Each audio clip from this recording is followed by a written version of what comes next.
So normally in stories you see races like giants, orcs, and mostly humans.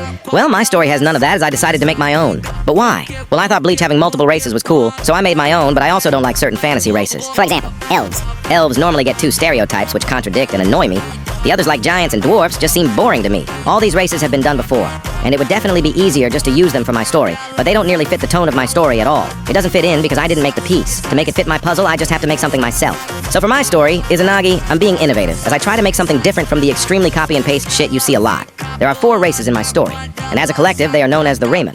But before you can properly understand them, you need to understand these concepts first. A soul is implanted on every living being during creation. The soul has several properties. One of those is soul density. It's basically the manifestation of your talent when it comes to certain things, with it mainly being focused on race abilities, aura, and fighting, but this could be other things, like you're given more talent in sword fighting or in a certain race ability over others. These don't normally apply to other talents like art, but sometimes do. Soul density is initially measured in percentages, as it's pretty uncommon for it to stray from the normal path of average, which here is considered 100%. Another reason is because it's hard to find an exact measurement due to how much energy soul density has. It's immeasurable, so 130% soul density is just more immeasurable than 100%. This chanters later, to the series 2 units known as SD. This happens after a few events in my story. Things like plants are known to have lower amounts while people are higher than plants. You are normally born with 100% soul density. However, you can be born with either higher or lower soul density. This is dependent on the soul density your parents were born with, but mostly is randomized. You can think of it as 2 different ranges forming together. Say if your mother has 150% soul density and your father has 175%. Well, the range becomes in between 130 to 215%. But this could always be randomized back to 100%. And in some rare cases, the soul density of the parents doesn't matter, and it goes either extremely high or low. As you can properly tell, the math ain't mathing with the graph. To explain, your father has more of an effect on your soul density than your mother. Your mother only gets a range of 20 while your father gets a range of 40. However, just because you are born with low soul density doesn't mean it always has to be that way. There's something called meditation, and with this, someone can increase their soul density. There are a few different types of meditation, but they have the same outcome. Meditation isn't just a one-way thing, though. You can't constantly do it to gain a constant increase. The longer you meditate, the less increase you get over time. Plus, it's like a clear curve in the beginning, causing it to be slow initially and being a hard thing not many people want to try. At birth, your parents' initial soul density is the factor, not what is grown. Also, talent and skill is very different. Skill is learned while talent is natural. The outline of someone's soul is basically what their soul personifies. It's basically an intense manifestation of their ego and how they view themselves. If someone views themselves as a monster, the outline would resemble a monster. Realizing the outline of your soul is something hard for most people in the verse. Normally, just parts of it. This is because of the inner conflict aspect of it, as you are coming to terms with both your innermost thoughts and how you view yourself. Soul detail is how the soul looks within it, and it's a reflection of your experiences, good and bad. Your soul detail improves the more impactful the experience is to you. As you get older, the more detail you would get, but the same is for someone who experienced intense trauma, as it has impacted them a lot. To be able to identify someone's soul density, you need to be first able to understand at least part of the outline of your soul. Next is the body. There are small biological differences between each race. This doesn't mean they aren't compatible. This is because bodies have races too. You can think of it as 2 parts of a car. The soul is the engine, while the body is the car. Technically, both are how you use race abilities, but are dependent on each other. But what happens when someone is born with a body that has a different race to their soul? Well, that is where you get the disease. No race. No race is basically where your body and soul fight against each other due to the fact they are different races. This leads to having access to no race abilities whatsoever, and also putting them in a weakened state. It's a constant, painful existence. But there is also a different outcome. This is called dormant races. This is where your soul masks itself as a different race. This happens due to the selection process. It might have started being another one, but it completely changed to a different one. One of these is your actual race, and it is dormant. The other is just the mask, and you're fully limited on the stuff you can do because of that. Someone can awaken their true race, which removes all evidence of the false race and allows them to have actual access to their true race. This is very rare, due to the fact that this can only happen to people born with high soul density, with parents who have high soul density, and even with this, it's only 1 in 200 million times. So what even determines your race in the process? Well, the way it happens makes it so there is no hope for hybrids. Your race is determined by your bloodline, with the biggest factor being your mother's side. For example, if your mother is a Nightdale and your father is a Chaosen, well, you are 75% more likely to be a Nightdale. But if your mother's parents were Nightdale and Chaosen now, it's more like 65% likely to be a Nightdale. Your whole bloodline is a factor, with the biggest being your mother, no matter what. It's always more than 50%. Now it's 2. Explain the actual races.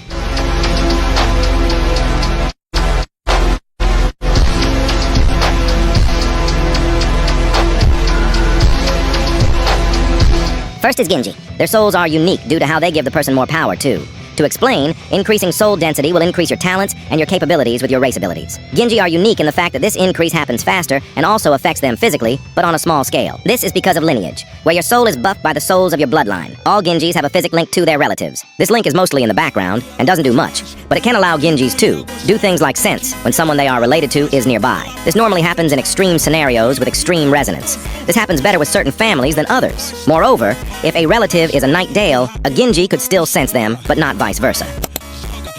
Their eyes glow orange whenever they start feeling the influence of their bloodline. the collective of all the other souls that influence them. This could be in moments of sadness, courage, or other. Passively, they get physically stronger with time. For example, if you haven't trained a day in your life, by the time you're 30, you would be able to lift 50 kilograms, so they could bench press 50 kilograms. This is on top of any physical training they normally do, so Ginjis can quickly become intensely physically strong with enough effort. Now, blood. In my story, blood is this healing force. It's built into the healing system, and can act as a healing factor. Also, blood has a taste depending on what you consume. This is important as it's relevant for all races, except Ginji. You kinda get the bad end of the stick by them having less of a healing factor, and they can't taste it at all.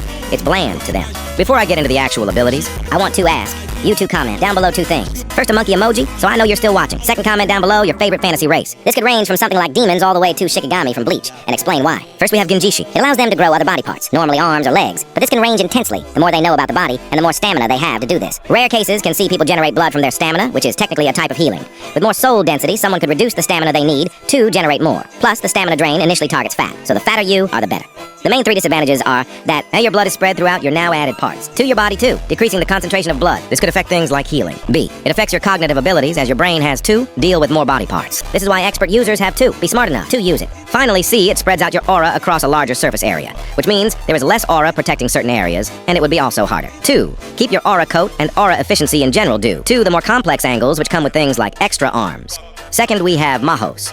Mahos are inspired by stands, and a maho is this semi-translucent thing that manifests attached to someone's spine, normally as a humanoid upper body with some unique features. This is just a default template, so not all of them follow this mold. An example of one is Maho Eska, owned by Cornelia, Temperance from My Virtue video. Her maho is a massive anglerfish which tricks people to go inside, then traps them so she can use their powers. There are other examples of unique ones like Maho Luvia. It has 4 overarching arms, which are like stilts. Its ability is to manifest rain proportional to where the user's body is. This rain is black, and with time, gains a metallic consistency.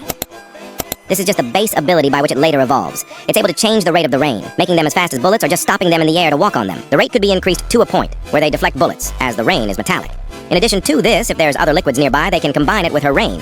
For example, actual rain. This makes it so they can dilute the surrounding rain and actually control them too, making the ability also situational. This Maho ability is owned by Hyena, one of the characters in my story.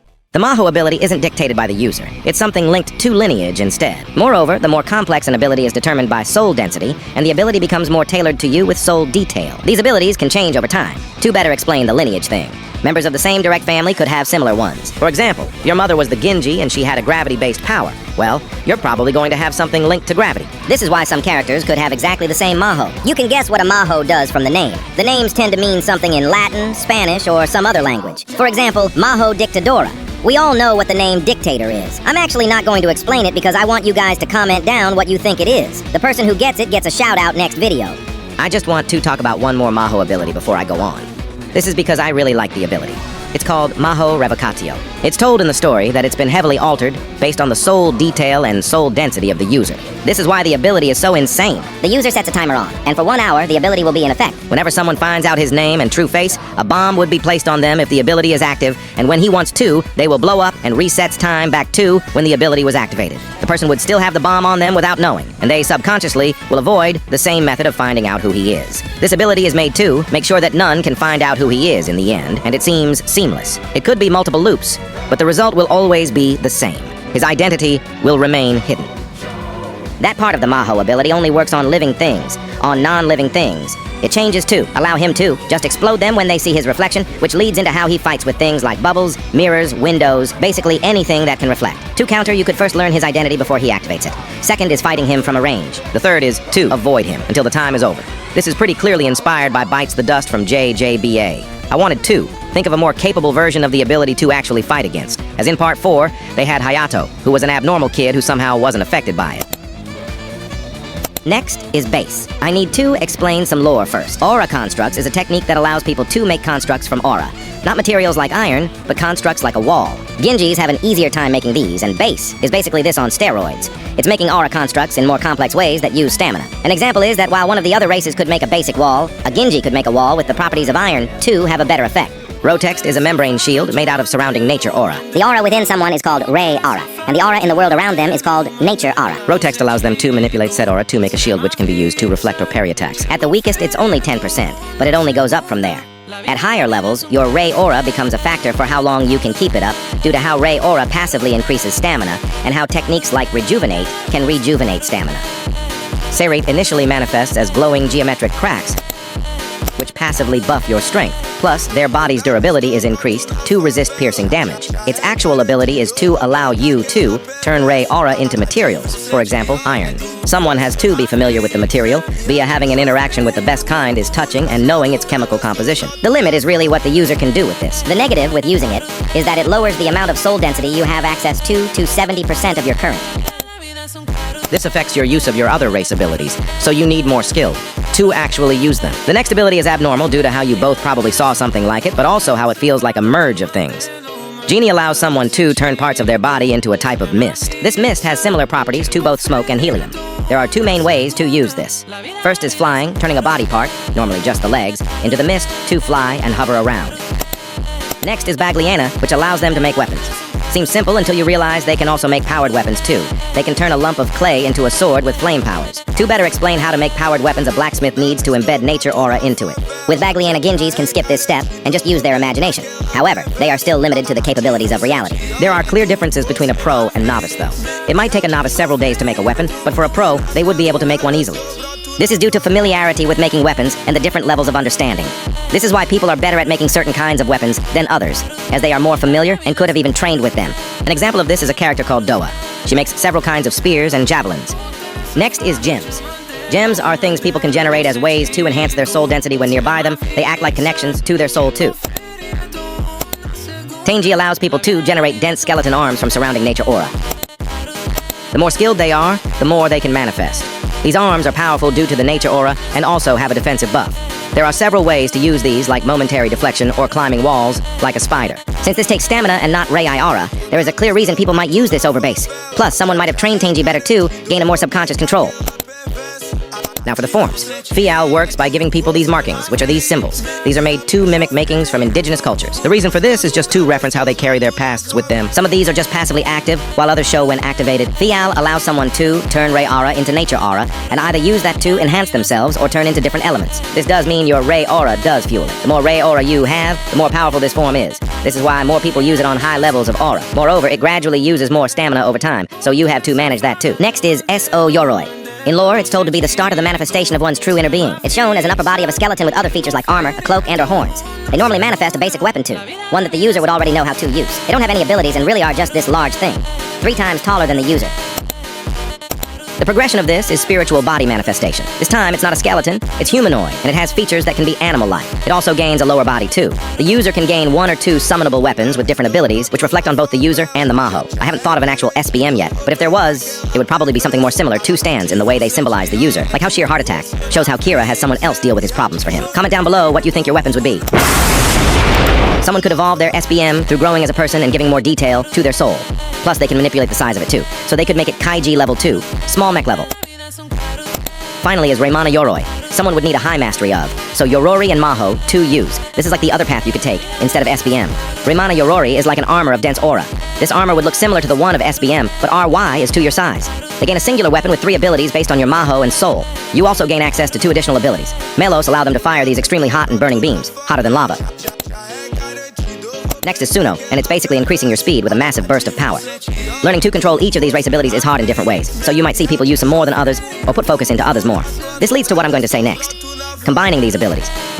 The main character to do this is Alera. I talked about her in another video. I'll explain now. Combining Bagliana and Serite together is a clear choice, as to make weapons you obviously need the materials. Another combination is Serite and Fial. To explain, you could use Fial as a base, to manipulate Serite, because with Serite you need to be constantly focusing on what you create to manipulate it. Once you lose your focus, you can't. For example, if you make molten copper and you can move it around, once you lose focus, the copper just falls and you can't manipulate it anymore. If you combine Serite with Fial, this changes and now you can do that. Obviously this would use more stamina and aura, but it might be worth it depending on your skill set. This really just shows the beauty of the power system. How each ability is able to complement each other really just enhances the feel of it. Finally, I'm going to talk about a unique type of Ginji. This is a Ginji with a race ability activate just after or before birth. Pure typings are 1 in 10, and the most common is Ginji-shi. Normally extra arms, and they would have to learn how to undo it at a later date. Some of them are viewed as cursed or blessed. It really depends on how it manifests. For example, one with 4 arms could be seen as blessed, but one with extra bones that look like horns could be seen as cursed. This passively makes it more easier for them to use this race ability, and is why all Ginjis who have poor typings have over 150% soul density. But there could be other race abilities used like gems or Seerite. These pure typings are way more rare, 1 in 120,000. This is mostly because of the sheer complexity of seerite needed, and how for the gems to not affect them that much they would need intensely high soul density. They normally manifest as different alloys that come off of their bodies, and these alloys are quite complex, and normally are made with both Bagliana and gems, which makes them buffed like weapons, while also giving a buff to soul density. An example of this is the alloy being able to have weight powers, with it feeling weightless, but when hitting something the impact feels like a semi-truck. These alloys are wanted by a lot of people due to how uniquely powerful they are and how they can be used like farms, constantly getting new material from them. This can lead up to two things, like slavery and trafficking in some cases, due to how they are sought out so much. For every one of these ones, you have 150 of your Ginji ones. As you can tell, they are extremely hard to come by. Comment down below the red dot emoji. If you got this far in the video, thanks. Nightdales are a race I talked about in the past. I'll skip over some information and link a video where I talk about two things: what PRAs are and more facts about them. Nightdale is one of the two races with fangs. Their fangs can extend and retract similar to a snake or a lion. This is partly due to how they get the most healing out of blood. They evolved to make sure they can do this quickly, while also not interfering with other aspects of life, like eating. Moreover, an additional effect is how it allows them to inject aura. In summary, when aura that isn't yours goes inside your body, it can cause intense pain due to you not controlling it. This pain is enough to stun/stagger people in place and put them into a paralytic state for a while. In some cases, it's even worse, knocking out someone and having a concussion-like effect. In addition, Nightdales are also the only race that can be affected by a disease called Robinson. To summarize this, it turns them into animalistic vampires, face triangular, skin less vibrant, and an insane look in their eyes. They target someone and drink their blood. While drinking their blood, they inject aura. It's gruesome, and their victims suffer. It's either to the point of killing, or the more intelligent ones might keep them as livestock. While affected, someone loses their sense of being, and this warps their personality into one of a predator and hunter. Two, where they eventually just lose what made them who they were. The longer someone has it, the more monstrous they start to look. There is a cure. The problem with it is that he has to be drunk. Moreover, this disease spreads through a flower's pollen. These flowers grow on the victims. This could cause it to spread pretty quickly in some areas. You can already see why some people might see this as creepy. When I told someone I know in real life, they said so too. Their eyes shine red whenever they have increased blood pressure to a certain point. By shine, I don't exactly mean give off light. They just reflect light way more, which makes it seem like it's glowing. This is more clear in darker environments where we see them just change, and their light levels match the ones there. Passively, each generation there is a small evolution based on something that happened in the last generation. For example, if there was an increase in CO2, they are more adapted to deal with that environment next generation. This isn't for extreme things, like a sudden 180 in environment though, and it isn't to a point where it's an insane power scaling thing. Evolution just happens way faster for them. Something else that is unique about them is their control of darkness, which is mainly used for weighted attacks and increasing their chance of landing a critical hit through the flow. Darkness is a huge part of their character, which I'll talk about later. First is flicker. Someone charges darkness around them too, then do a quick snappy dash. The range and speed is increased the longer it is charged. The cooler thing is how the user is turned partly into darkness while using, which allows them to phase through things to a certain level. For example, they can't phase through a wall, but they can phase through a person. This is because nothing is stopping the continued projection. Moreover, while this happens, it leaves black after images behind and some trails of darkness. This happens in a way that makes it look like they are doing several short teleports at once, but this is actually a dash. Using flicker is hard as it uses stamina and focus. Moreover, the stamina doesn't scale proportionally, it curves. This makes it irritating for people to fight. The focus pot is also hard as you could charge it all you want, but without any focus, most of that charge is lost. You need to know where you are heading.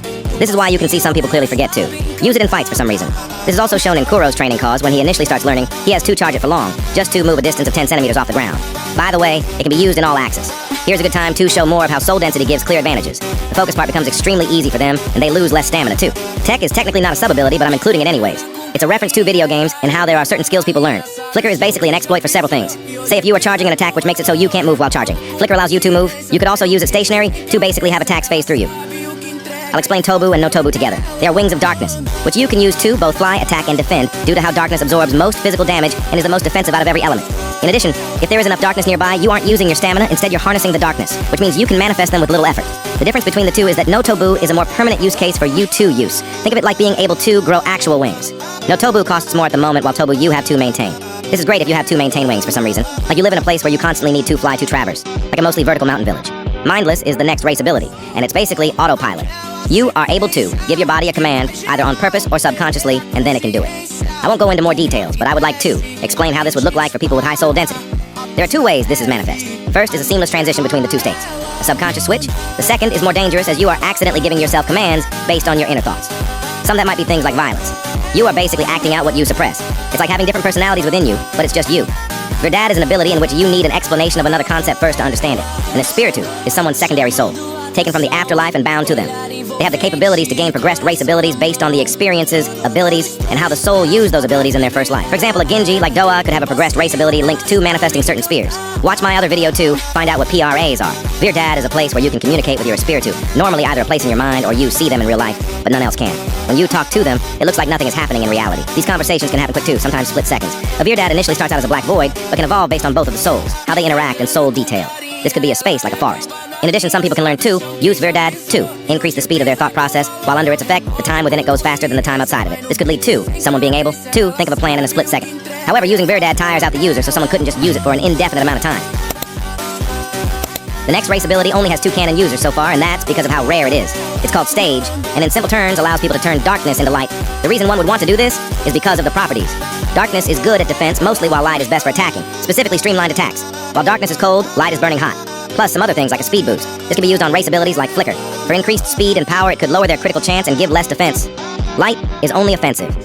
The reason why Stage is so rare is because of the different factors to unlock it. First is the outline and detail of one's soul. It makes it so those with little hope, love, motivation, determination, happiness, and/or dreams wouldn't be able to awaken this. Second, someone needs to lose something that weighs on their heart, but still has light in it. The final thing to even get hints of it is a near-death experience. Only then they will awaken it. As you can tell, it's pretty painful to unlock. So much so that people originally didn't even know that it was a race ability. Originally, the first user was thought to just have access to APRA, but now it's clear it's actually a race ability. So the metaphor with this ability is, in the dark, there will always be light. Someone could also partially use it, so you can combine it with darkness too, make something called a harmony between darkness and light. The reason I originally made it is because of one character, Edward, the 5th main character. To summarize him, he is basically Tanjiro, and the fact he is one of the most morally good characters in the series. Next is Dark Vine. Some lore with this first. When creating it, it was originally going to be a form, and the reason I did that is because I thought Nightdales were lackluster when compared to the other races. This was when PRAs were in their infancy, and I didn't expect myself to include that many characters with them. Currently, I would consider Dark Vine more like an ability or a hybrid of the two. Dark Vine initially manifests as black markings on your body. Unlike markings you would see on other characters like Sukuna from JJK, these markings tend to be uneven patterns. Darkness emerges from this, and they can both coat the user to protect themselves and have darkness mimic one of the 7 elements. It won't be then exactly, but it still would work. Surrounding darkness buffs them, so inside a place like a cave, Dark Vine's power would be increased. A metaphor which is literally a part of Dark Vine is that someone's darkness has many layers. This can be used for several things. 1 is going into shadows by making it dense enough with manipulation from Dark Vine. 2 is using it to defend better by having more layers of darkness. This can be used in both defensive and offensive scenarios. This is one of the only abilities where it's only soul detail that affects it, not soul density. This is a reflection of how trauma has defensive responses. Now we can finally get 2 forms. First is Restudan, and it transforms into your other soul or a state based on them. The state depends on your connection to them and your soul density. With less, you're less likely to use the more powerful transformations. Now, to really explain the Espiritu, they are souls that are already in the afterlife, but then become bonded to a Nightdale's body. This gives you the capabilities to use what they could do, and you theoretically can do anything they could do, but buffed by nature aura. Moreover, slight things with their forms are different. For example, their skin could be gray instead. To tell who is in control of this form, you look at their eyes. It would be red if the user is in control, but it will turn to green if the Espiritu is in control. This happens through the Espiritu basically hijacking Mindless and using that to take control. Devoid Restudan is the rejection of an Espiritu and normal Restudan. In this form, someone has their skin darkened and colored markings manifest on them in 2 different colors. One would always be green. It also manifests them as a powered weapon based on their soul. This is because this form is based on the outline of your soul, and the rest is based on other features of the soul. For both these forms, they use Ray Aura, so you need to actually gain enough aura to use them. Moreover, after use, you experience burnout, where you are limited to 25% of your capabilities with race abilities for a set amount of time based on your soul density. There's one final thing I need to talk about when it comes to Nightdales, and that is deities. Deities are souls created in the afterlife, not souls that have passed on. When put into someone's body, unlike other Espiritu deities, have several unique traits that separate them. For example, them being able to choose when their Nightdale is able to access Verdad, which limits them from actually unlocking anything past that. They can either enhance or limit someone's race abilities. They are given way more control of the user than other Espiritu, and this is warranted due to their potential to become some of the strongest Espiritu to ever exist. However, most wouldn't get this chance. Just because of one thing, they don't care. They have no stake in this at all, and this is shown in their actions. Remember how Mindless is a way that a Espiritu can gain control? Well, this can happen without their control. For example, when they are knocked out, but this wouldn't normally give full control to the Espiritu anyways. For example, a blind rage will lock them into only doing things with rage. This doesn't apply to the deities most of the time. And sometimes deities can do this whenever they want, under the right conditions. Automatically activating Mindless after the Nightdale suffers some sort of heavy emotion. It doesn't have to be as extreme as the rage stage, and it could be anything, even mourning. Since they really don't care about the user, they can just take control and do what they want. They aren't guaranteed to be the strongest at the jump. Like all Espiritu, they are limited to weakened forms. Well, there is a catch with them, at least when the deities take control, they are given access to decide to take a stronger form. Completely ignoring the rule set earlier, and 2, a devastating effect. They are too powerful and can start harming the body faster than they can regenerate due to not being able to contain it. Or it's done on purpose, just for the user to suffer. Seikei is the 3rd race I'm talking about. Before I talk about them, I want to talk about all the twists and turns. I went through 2, get to this point, because holy shit, it's a lot. So I always knew I would have 4 races, and like, you know, from the Q&A, this story is in the same universe as a game I was making in the past. At this stage, I thought each race soul has one ability, but the thing is that I didn't know how Seikei would stand out, except for their aura having the most quality. Initially, I thought I would lean into that and have them use plasma-esque things. Eventually, when I started writing the story, this changed, and I started thinking of race abilities for all the other races except for Seikei. This is really because I was still confused on what they were supposed to be and how they could stray from each race. This is until I ran across 3 things: JoJo's, Yomi Hustle, and coding. All of these would make sense as I go into the actual abilities. First, I'll talk about spirit beasts. I thought up of spirit beasts as I was reading Steel Ball Run, and the main concept that inspired them was how Tusk was an axe stand. I thought the evolution part was pretty cool, so I decided to think of something similar. They manifest a beast-like creature based on the outline of your soul. They have unique abilities similar to stands with some twists, but to understand those twists, you need to know the forms. Buu, Kizel, Ginji, and Hanbi. Buu is the weakest and normally acts as a buffer due to the ability either costing too much stamina or having an extremely long cooldown. For example, it's an output buff while it allows the user to do something like fire out a power freezing beam once every 65 seconds. Because of this, there tends to be overlap between certain spirit beasts. Eventually, you can grow it into a Kizel form, which often adds complexity to how the ability works, and/or adds another one. Also, with each form, they are getting bigger and changing their looks. For example, let's use the Beam Beast I talked about earlier. Say it could look like a simple bat, without any legs in its Buu form. In its Kizel form, it becomes triple the size, with a bigger wingspan, gaining legs and scale-like features. It could have the beams gain a freezing effect and be able to generate ice too. Ginji allows them to be used more like conventional beasts, because in this form, they tend to be as large as your basic beasts, to the point where you can do things like ride them. Ginji basically improves how an ability works. The final form is Hanbi, and it allows them to be used at extremely large scales and fully evolution of abilities, plus an always active passive. For example, the beam one from earlier, its Hanbi form could make somewhere constantly snowy or have some kind of high-level weather manipulation. As I mentioned earlier, it's based on the outline of your soul, so how you view yourself and your ego is how it would manifest. For example, for a factor, you might view yourself as a monster, so your spirit beast could look monstrous. Another example is that you could be sadistic, so an ability could manifest, which would be sadistic to use. Inscriptions are the next ability not to be confused with seals. Inscriptions are basically, what if you could code yourself a power? I thought up this ability because of the fact I was taking computer science. Inscriptions are markings that all have meaning. There are 266 in total, and these patterns can make a code. This code can manifest in abilities or other stuff, having different ways to activate them. Moreover, there is a subcategory called steins. They are basically different types of buffs. Moreover, just like real code, you have other things like normal symbols being used, similar to Witch Hat Atelier. Moreover, someone could technically make new markings called blocks. Similar to real code, how these works is basically making them out of inscriptions, more like they are a simplified way to draw them all. Inscriptions are normally drawn or manifested. When doing one of these 2 methods, they are normally fueled by one of 4 things: gasoline, blood, Rei aura, and/or stamina. The reason why someone would rather draw over manifest is because manifesting them takes stamina too, which is basically a double loss. Some people counteract it by drawing inscriptions onto things like pieces of paper beforehand. However, not all can be used like this, because either they are one-time use, so you need 2, get another one, or it's supposed to be something like a defensive buff that is on you. This leads to the other solution: tattooing them on. Some people take this to an extreme level where they basically look like a rip-off Akaza, while other people have reasons for not wanting this path, as it's a permanent thing. Some people try to memorize them instead. Only for a few mark size is a factor to how it works. So you can make it however small you want. But the smaller, then, the more easy it is to break and harder to create. For steins, size matters a lot, while for things like connecting lines, size doesn't matter that much. Best way I can summarize aura zones is that they are files for your code. Aura zone is an ability which is quite similar to a technique called barriers. But there's a few differences which I'm not explaining because I know I wrote it down somewhere, but I'm too lazy to go check. You code an aura zone with inscriptions, basically making your own thing similar to NN. The main rule with them is that the ability you make only works within the aura zone, and due to how aura zones work, you basically can't use 2 at once. This leads to some tactical choices for people who have more than 1.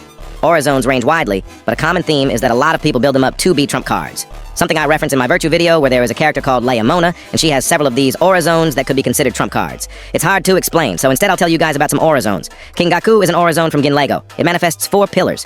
In the pillars, he is able to manipulate white flaming lighting. The lighting has to be generated from within the pillars. It's more powerful within the area of the pillars while it's weaker outside. If he goes outside the pillars, though, he gets a buff in the use of his other inscriptions. It's made in a way you trick opponents to want to go in the middle. As for abilities like this, it's often designed in a way where they are trying to not let you in. It's reverse psychology. Next is Hustle. I don't think I need to explain what inspired this.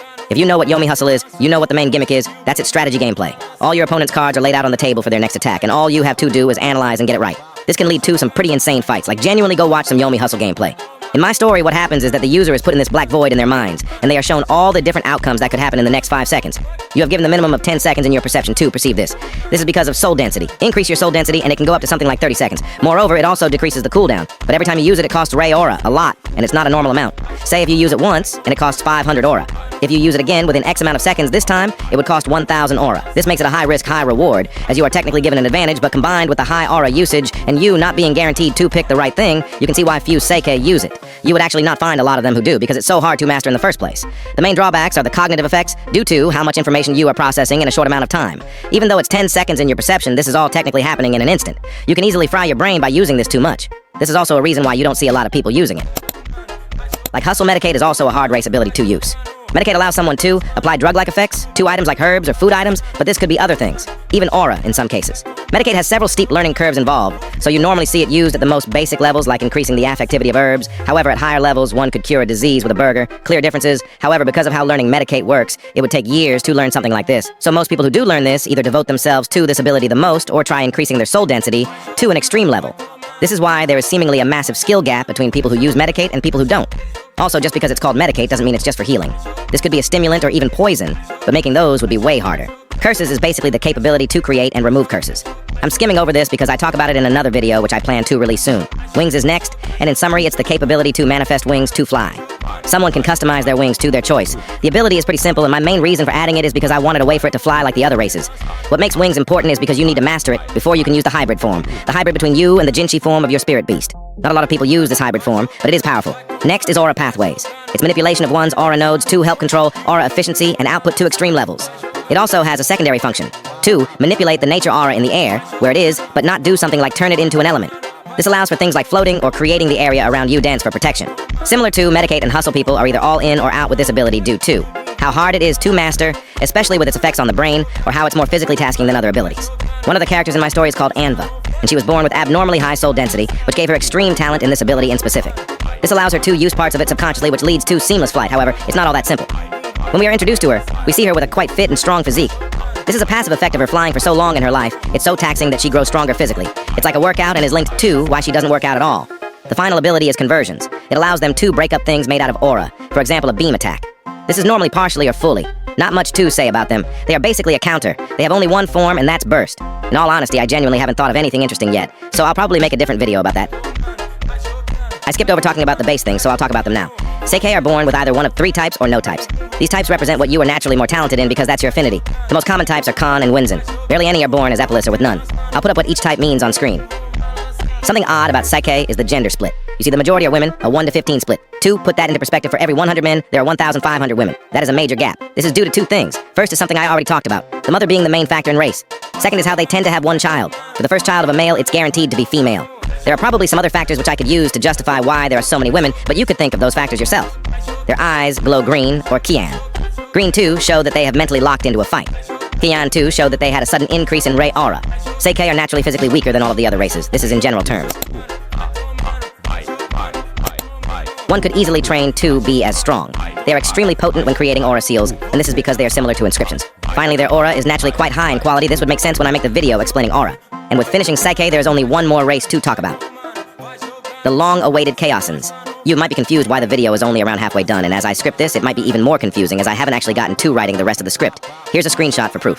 Well, it's because I know when talking about Chaosens, it's going to be a long as fuck process due to what they are in my story. I'll talk about what they symbolize first. Chaosens often link back to emotions, and that's reflective in most of their abilities and passives.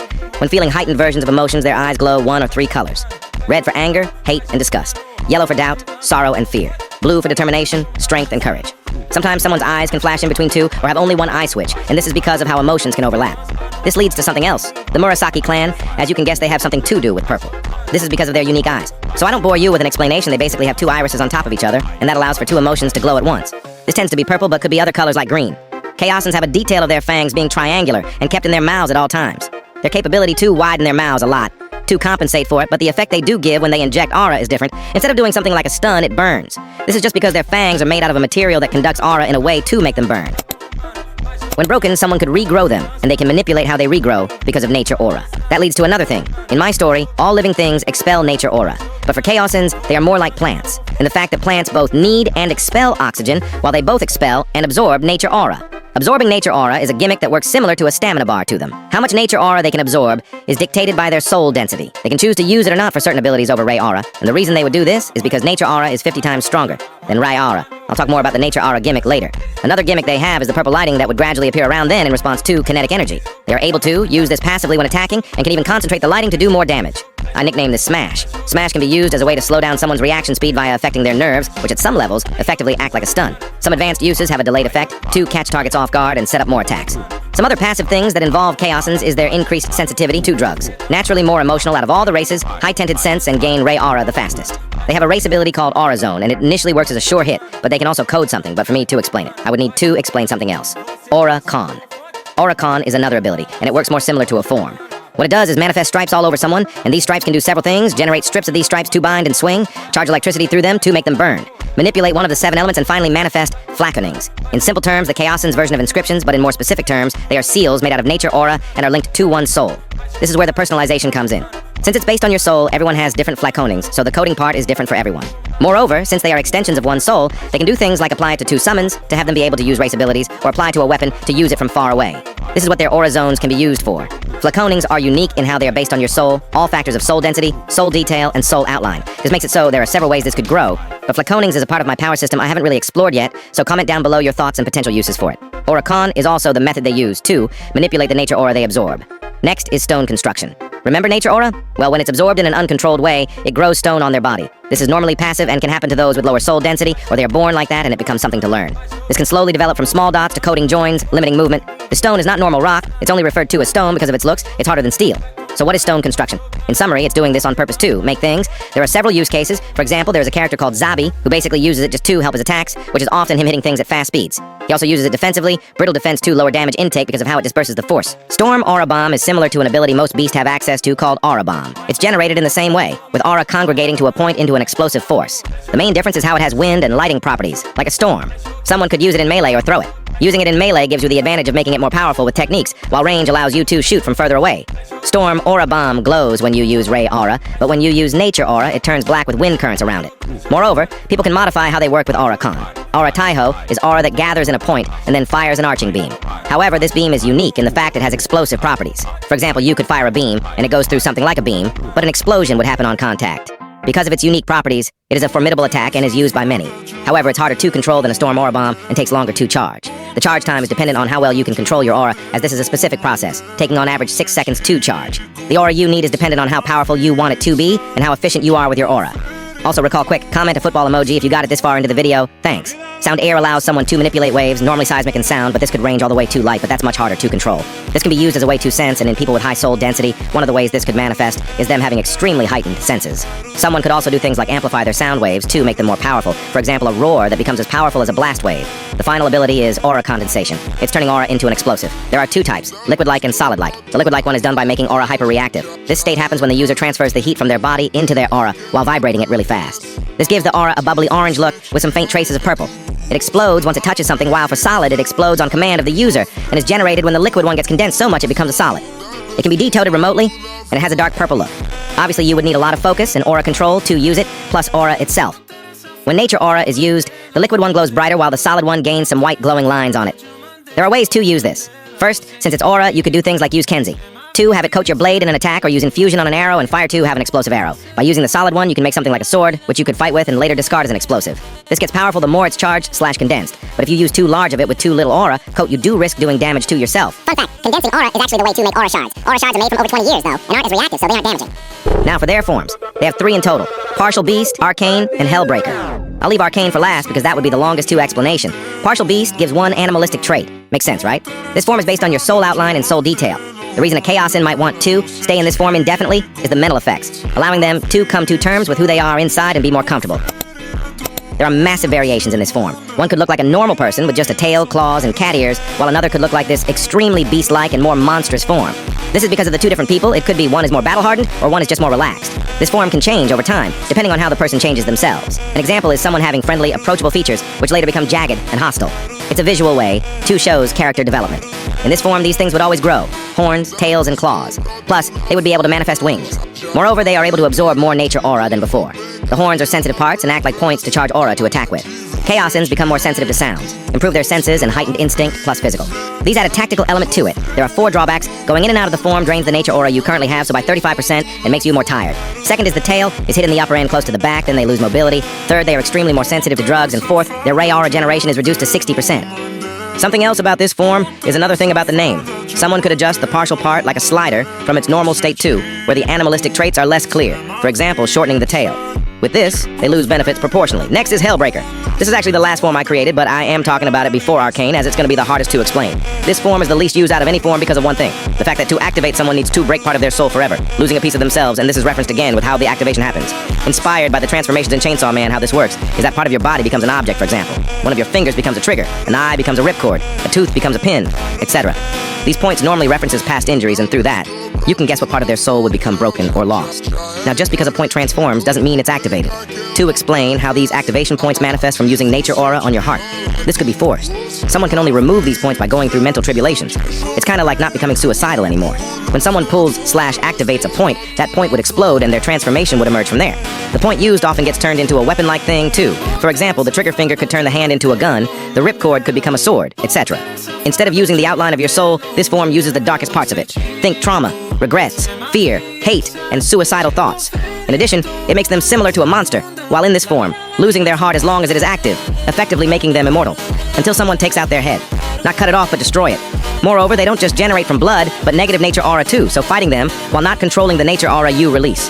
While in this form, they don't have access to Ray aura, but also don't need it to fuel their ability due to the mass amounts of nature aura they get. They now just absorb, not expel. Their abilities are limited through cooldowns, though. Since this form is based on yourself, it would also reflect the way you fight. So if you use swords, swords will be incorporated into the design. Now after using this form, there are a few things that could happen. 1, you turn into stone. 2, you're dead. And 3rd, you survive but now with a damaged soul. This has several effects: loss of memories, self, strength, personality, or even warp them into an entirely different person. It also damages your use of race abilities, and you could even permanently lose them in some cases. But mediation can do something about it, heal the broken parts of your soul. However, by heal, I don't mean fix.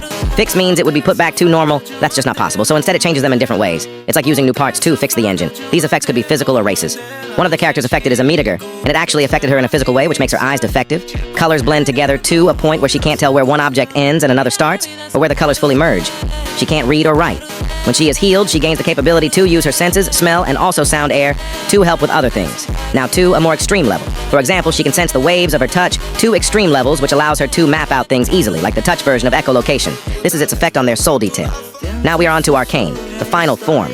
Or should I say forms? You see, what makes Arcane unique is because of how there are multiple types. Arcane gives someone a tail, horns, and several metallic layers on them like armor. These metallic layers are a similar material to the stone, but looks more like a metal.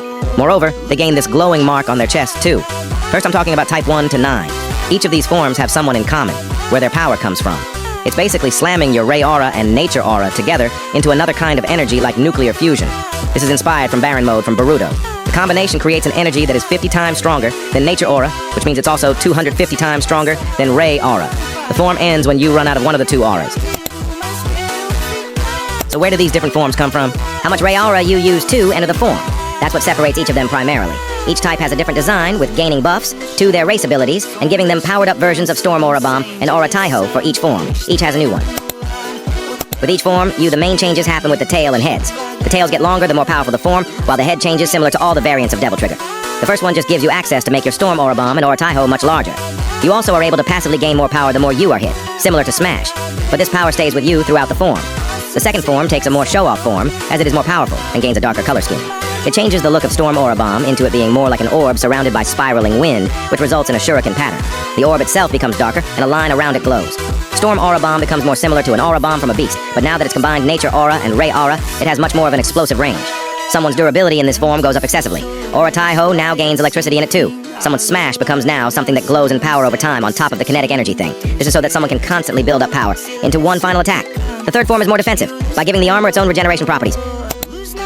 Storm Aura Bomb gains lighting that sparks out in the area around. While it's being charged, these parts can attack people. When it's thrown, it blows up in an area with several burst shots of lighting expelling. Aura Taiho becomes easier to charge. The fourth form increases the range of Aura Taiho and gives it more explosive damage. For Storm Aura Bomb, it increases how fast it moves and spins. In this form, someone is a lot more stable, so accidental stone construction won't happen at all.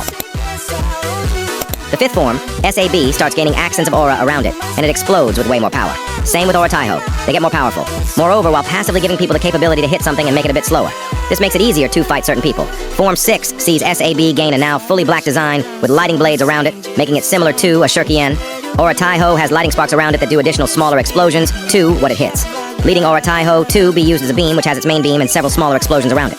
Passively, someone gains more durability too. Moreover, gain a new ability I call Shatter. What it allows them to do is shatter the space around them to make blast waves, basically explosions without explosions. These can be targeted more directly and way more easily to attack things with explosive impact. Moreover, this could have a similar effect to Conquer's Haki, Shatter uses 200 Ray Aura 2 use, or Nature Aura. For scale, the normal special for a gauntlet costs 20 Aura. Yeah, it uses a lot.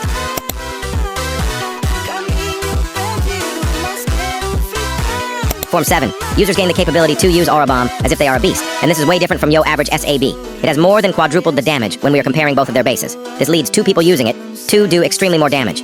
Also, when entering the form, someone's stamina is now rejuvenated, which acts as a way to increase their power extremely. I'll just put a list of everything else on screen because this is going to get painful. Form 8 is where things start to get extremely different, as the user gains 2 tails and their claws become much larger. Someone gains the capability to send out claws like projectiles, which when activated explode. Someone's strength also becomes more extreme, double what it is in Form 7. However, Form 8 and 9 both have the same weakness. Drain happens 3 times faster, so they have less time in the form. Finally, Form 9, where someone gains 3 tails. This form is speed more than anything. SAB and Aura Taiho are slightly weaker than Form 6's. In exchange for Aura being able to be charged extremely faster to the point where they can be spammed, someone also gains a coating of Aura called Memasiki. So what's after this? Well, I'm glad you asked, because we have 2 forms after this. Partial Arcane is the partial use of Arcane, which can only be used by someone who has properly mastered Partial Beast. As the name suggests, it's a partial use of Arcane which can manifest in several different ways. Just one arm, shoulder plates, or in some cases even a weapon. Some people do this on purpose as they don't want to use their Ray Aura so quickly when in actual Arcane. An example of a weapon that could be in Partial Arcane is an axe that has similar tendril powers to Arcane Form 7 and above. Now we have the next actual form, Arcane Vi 2. Arcane Vi 2 is fundamentally different from the others, as it has now 3 energy sources colliding. Ray Aura, Nature Aura, and your blood. So AV2 works as a successor to Arcane 9 and the Memasiki Cloak. The Amour is clearly less dense, and there is much more of an emphasis on the cloak, both in size and looks. For example, the cloak is now where the tails come from, 9 tails, and the cloak extends the length of the horns. The cloak is clearly more dense and much more powerful with its raw energy that slowly is being used throughout the fight. In this form, someone can manipulate the cloak to extreme levels, like making the tails extremely big to grab stuff, or using it like an aura coat, which it basically is. In Arcane VI 2, someone gains the capability to literally beat the aura out of someone. Every hit you lose aura and they gain aura. It's basically like stealing aura, but not really. The actual way to steal aura is with the tails. Binding the tails allows a user to drain someone's aura into themselves. How much they actually gain depends on their aura efficiency. In this form, someone is also extremely more reactive due to having heightened senses. Finally, their race's abilities all become stronger, especially Auracon, which is basically a part of this form now. Flaconings become something more mandatory if you want to properly use this form, due to how there's a lot more of a time limit, and this form is mostly based on your soul's power. I'll probably add more to this form, and Arcane as a whole later, once I fully know what I'm going to do with it. Chaosens are stereotyped as the violent race due to their abilities, even though this is mostly not the case. This is even worse because Chaosens have the lowest population out of all races, so it's easier to stereotype them, especially with certain bad actors. This is why they are nicknamed devils, which is basically a slur in my verse. I'll put up on screen some slurs that are directed at certain races within my story. So those are the 4 races. The system seems complex, but you won't have to worry too much about race abilities in the first arc of my story. It's explained gradually, so if you don't get it here, you might understand it here. You probably would understand it more when explained in the story, where it's actually supposed to be explained. This brings the question of why the video has not ended yet. Remember how I said there are only 4 races and that you can only be born with one? Well, I didn't lie to you at all. What if a sick freak just made them in a lab? This is Doron. He is a scientist who found a way to make someone technically have more than one race. He gets 2 or more people. One dead, one alive. He fuses them together. As explained earlier, bodies have races too, and the soul is basically the engine that powers it. What Doron basically does is changes part of the car out with another, like taking a Jeep and slapping on the wheels of a truck. When someone dies, part of the soul still lingers on it for a while, until they fully rot away. The combination taints the soul of the alive one, and this causes it to morph to create a new person. The fusion of the current alive one and the small parts of the other. In most cases, they barely retain any memories, however. If one of them was extremely more powerful than the other, then it becomes the dominant personality and retains most of the memories. These are known as homunculus. Not true hybrids, but biological abominations. This process only works 1 out of 6 times as well, so several people just die from his experiments. He can also take this further via giving them the traits of animals. For example, the whiskers of a cat. These homunculuses are similar to the chimera ants from Hunter x Hunter. As most tend to be new personas, this can lead to interesting scenarios where they are built by the things they interact with in the early stages of existence, or the instincts they will still have. However, this isn't enough to actually build a person to the point of normalcy. So they are often influenced by the ones that created them, or they are around to build motivation and get a sense of purpose. Naturally, these people are absent from dreams as they have no direction in life. That separates them from most others. In my story, someone's dreams and goals are kinda important. It's what keeps them going and wanting to live. These hybrids have no reason to live, nothing to hold them back, nothing to direct them. This can lead to some of the most brutal outcomes, where they just become like a predator in a new environment, killing to find their place in the food chain. They do things that for us will be taboo. Things like cannibalism, terrorism, and more. They clearly don't even understand the weight of what they do. That is what is terrifying. Another case of abnormalcy is the Tres Doom. I already talked about the Day of Departed in my arc video, so check it out. You should also check out my cult video too, to understand what the Tres Doom actually is. So the 3 leaders of the Tres Doom were each born on the same day, with each of them somehow having more than one race each in different ways. I'll explain 2 of them as the last is a spoiler. Destruction has Norris, Chaosen, and Ginji. However, for some reason, their body is in harmony. Harmony is ironic for someone known as Destruction. The next one is death, and how it happened to them is way more complex. So imagine two twins in a womb. One has no race, a Nightdale soul, and a Chaosen body. The other is a Ginji through and through. It's already rare to have twins with different races. More rare when one of them has no race. The coincidences go further. The twins start merging too, where in simple terms the Ginji becomes the caches, Chaosen becomes the frame, and it has both an electric and gas engine within it. Yeah, that's literally it. Since they were born under extremely odd conditions, this allows them to basically be a chimera. However, they aren't able to master their race abilities like other people, because even though they have a proper form, they are limited. Next is the pillar marks. Most information about them are spoilers, but I'll explain how they are created. First one has to catch the soul of someone. Then you bind it to a zygote when someone's normal soul would have formed. This will create a birthmark on them which will act like the proof of manifestation. This both buffs soul density, and later when gaining control, someone will be able to use modified versions of these race abilities based on them while gaining additional powers. If you get a soul from another race and put it into a certain person, then you get something similar to a hybrid or artificial espiritu. However, pillar marks are naturally unstable and hard to use. In some cases, when applied wrong, this can limit the person, lowering their soul density and worsening use of race abilities. Pillar marks have two different release states that I'll talk about in another video. Holy fuck, that's a long-ass video, ain't it? I'm going to end this video with just one more question. What do you think would be the most powerful combination of race abilities yet? If you like this video, you'll probably like my virtue video. Check it out.